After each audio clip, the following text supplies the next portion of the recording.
Y'all would just talk about the impact that the young men are having, and not just within the community, but within the high schools, and kind of how you got to that point where you influencing them to influence others. The positive feedback is coming in. We had the kids, they were ushers at the MLK. From that event, some people came up and asked if they could come and usher, hold the doors at their events. Mm-hmm.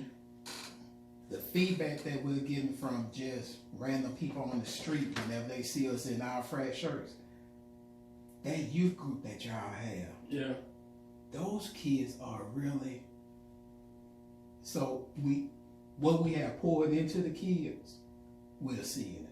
Yeah. We don't have to be around to watch over them. Right.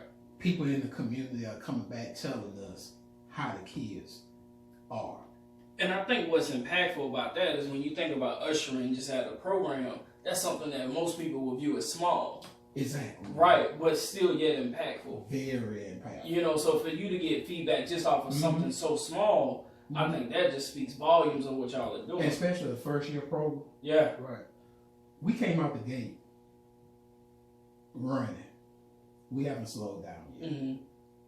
So before we even talk about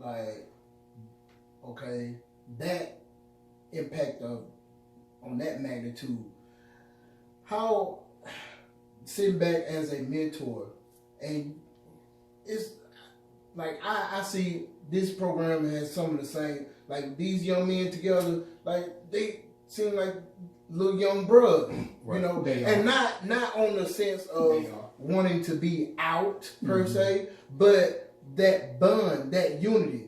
You know, I mean, I know I'm not the only one of those, because y'all put in more time with them than I do. They have so, speak, you know what I'm saying? Can y'all speak on that part? So, what I also want to do is, if you don't mind, I want to kind of mention also about the impact the program is having overall, and then I'll get into that. Yeah. But what I want to add to what Mr. Adrian Fox just stated is, I think this community, the Mobile community, they're just happy to see our young African-American males doing something positive and impacting others. Yeah. Right. And so I think that's the biggest thing. So just as he stated, if we were standing on the side of the road, you know, champion whatever cause we're doing, it would be viewed as positive.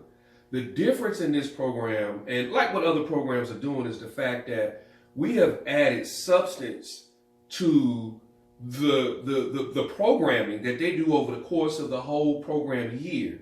That includes, you know, ACT prep, which includes exposure to HBCUs, which include exposures to business by going to the Mobile Chamber of Commerce, by and I can just go on and on and on what this program is doing to expose these young men. I think that is the biggest impact that many adults are wanting to see, because there's not enough of that. Yeah. Right. Now, to say that, to take it to the next step, take it to the next step further, is that this impact is greatly felt by the people who are actually participating in it, which you're alluding to is the young men. How are they being impacted? In my opinion, Fox will tell you what his opinion is, but in my opinion, what we have noticed and we have a good mix of kids. We have seniors to freshmen. We have extroverts to introverts. We have confident to non-confident. Anything you can think of is represented in this group of young men. And what we have noticed from day one to now is the impact. We have had an impact on every single participant. I know for a fact these younger kids and the more introverted ones, because of this program now, they can look you in the eye. They can shake your hand and talk to you directly. Speak up. Make a complete sentence. Things that a man, black, white, whatever, a man should do. Right. That's the little things as far as teaching and mentoring how to do that, how to move. That is the impact on these kids. Now, to make one last point on that, and then we'll go on to the next subject. The question becomes, when you look at these group of kids, they're dressed in blazers, they look good, they're very courteous, everybody says how nice and polite they are, they're leaders. So people say, well, man, they go to McGill, they go to UMS, they go to LaFleur, these are the cream of the crop. Well, my question, why aren't you reaching out to the kids that are in the hood, ain't got a dad, on the streets, this, that, and the other? Why are you not reaching out to those kids? Yeah. My first and initial response is, what about making the good kids great kids? What about training the trainer? Yeah. At every level, you need to have leaders. This is the group that is going to be leading the next generation. If you don't invest in those kids, Yeah. they can't even help the kids that are on the street and this and that and the other, because your leaders are not where they need to be. Right. So who's investing in those kids?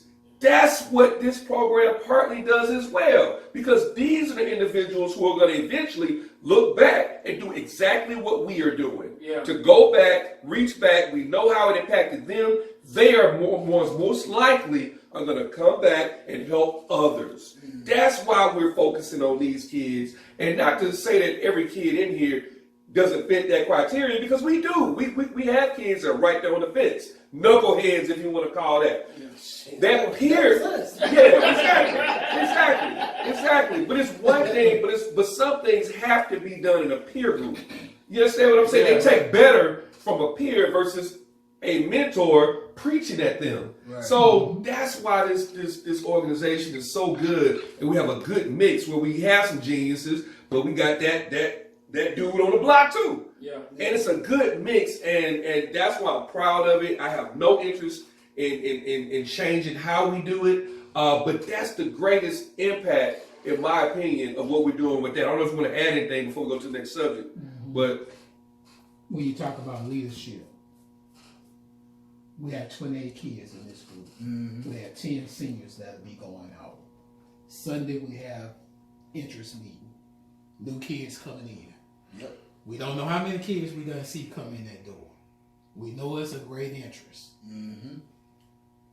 What those kids are gonna see are these kids that's already in the program. Yeah. The mentors will be there. We'll be in the background. The way I have it set up, these kids will be leading the program. Only thing the brothers are gonna do, their interviews. Right. Other than that, these lamp lighters are gonna be telling them what to do, where to go, what they